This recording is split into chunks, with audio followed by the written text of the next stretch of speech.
Welcome back to another video. I'm going to be covering 3.5 today, which is all about motivating and retaining staff. So kick things off, motivation. This is how workers are encouraged to work hard. Why do workers work hard when they are completing their job? Productivity is a measurement of output per worker. So it's, if for example we're in a table making business, how many tables are being produced by each worker, and we can look at that to measure their performance. So first up, motivation then. It's all about improving the performance of the workers.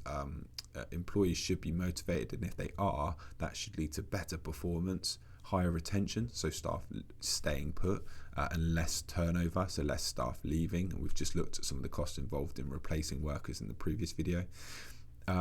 It will also help us to recruit new employees because they'll hear good things about our business, and then they might want to work for us. There's less need to supervise our workers if they're motivated, so we can let them get on with their job. We should see lower absenteeism, so less staff being absent, missing work. We should see less waste because they're doing their job better.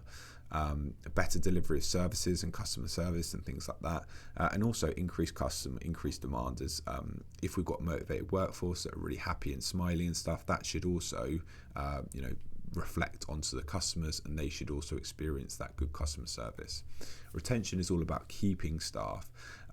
It's really expensive to replace staff, so for a business it's great if we can try and keep staff for as long as possible. If we can do that, then it will lower recruitment and training costs. It will take less time taken to recruit and train staff.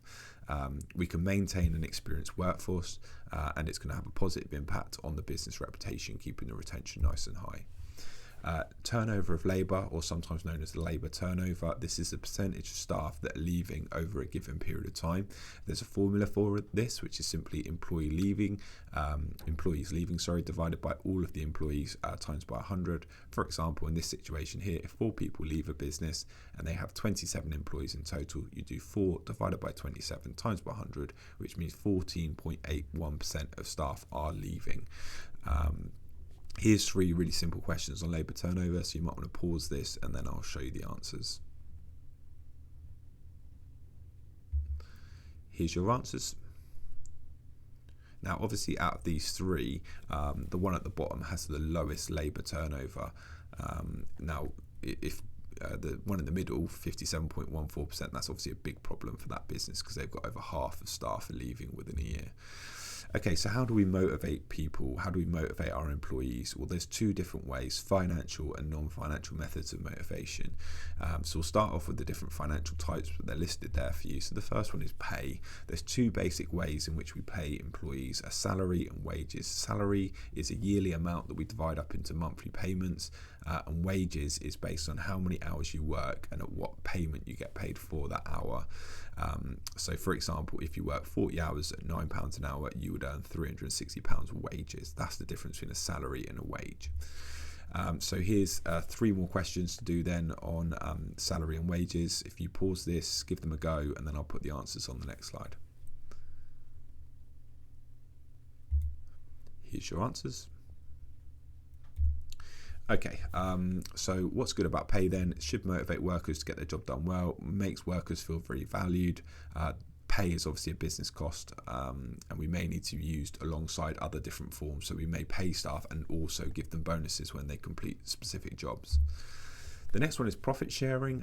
So again, this is as it sounds. When the business makes a profit, we would share a proportion of those profits with our employees. We wouldn't always share all of the profits with our employees because we obviously need some of that profit in the next year for things like growth and expansion and all the costs involved in a business. But we may share a proportion of that with our employees. And there's an example down the bottom of a business that made £5 million. They're going to share 10% of that with 160 workers. So the first step is to find 10% of 5 million. There's loads of different ways of doing that. I just divided it by 100 and times it by 10, and that gives you 500,000. £500,000 divided by the 160 employees is £3,125 per worker. They would get this alongside their pay, so they would get this on top of their salary or their wages. So the pros and cons of profit sharing: it creates a sense of team spirit. It's everyone sort of working together to try and get the business to make more profit.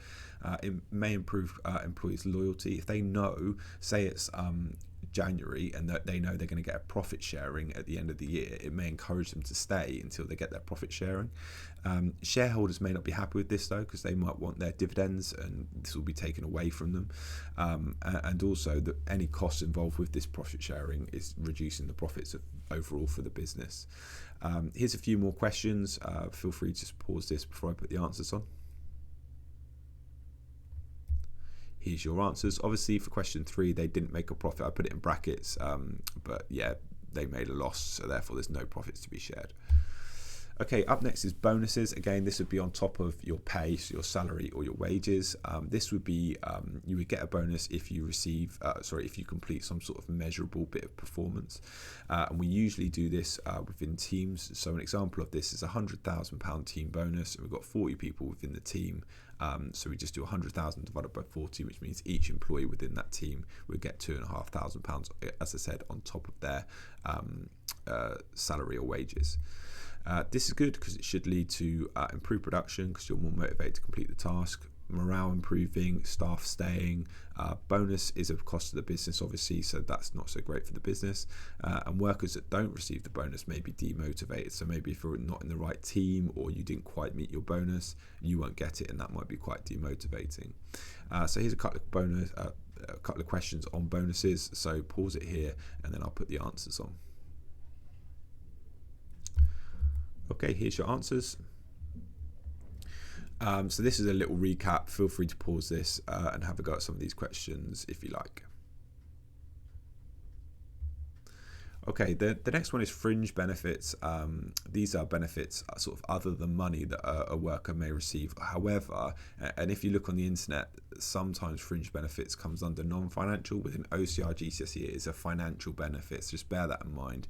These are things like additional pension contributions, maybe a free company car, childcare vouchers, medical insurance, advantage to share buying schemes where you can buy shares at a lower price. Even things like free or subsidised meals at work are all fringe benefits. So yeah, these again would be on top of your basic pay. Pros: should improve staff retention, stop staff leaving. Some benefits, such as childcare, might be enable staff to be more productive, because they obviously don't need to stay at home with their child as much, so they can, that can be good. There will be a cost involved in these different benefits for the business, and again, it could mean demotivate staff if the benefit's not appropriate for them. For example, childcare vouchers. If you haven't got a child, that could be a bit demotivating for you, that other people are benefiting and you're not benefiting.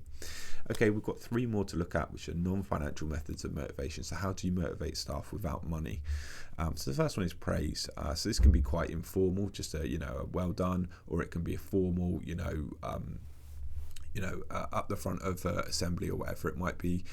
This is very cheap. It should raise self-esteem. It's going to demotivate those that are not being praised, and also it can take time to make certificates and things like that. Award schemes is another one. So this is about recognizing someone's achievements. So it could be employee of the month, it could be a holiday voucher or something for when people have completed certain good things. Again, should improve morale, motivation, improve productivity, can cost the business money, and again, it can demotivate those that don't get the reward. Working environment is basically the place in which you work. What does that look like? What does it feel like? How do people feel in there? Do they feel safe and respected? It's not just necessarily about the cleanliness of a workplace, not quite that. It's the feel of it. Do people feel safe to say things and to work hard in that environment? Obviously, having a nice place to work is also a good thing.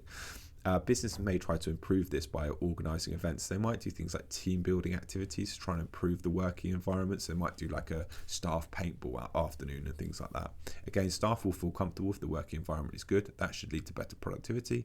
It may cost the business to improve this, and obviously any activities that they take during working time will reduce productivity. If you take all your employees out for a paintballing afternoon, then the business is not going to be doing any work in that afternoon. That's the end of it. Thanks very much for joining me.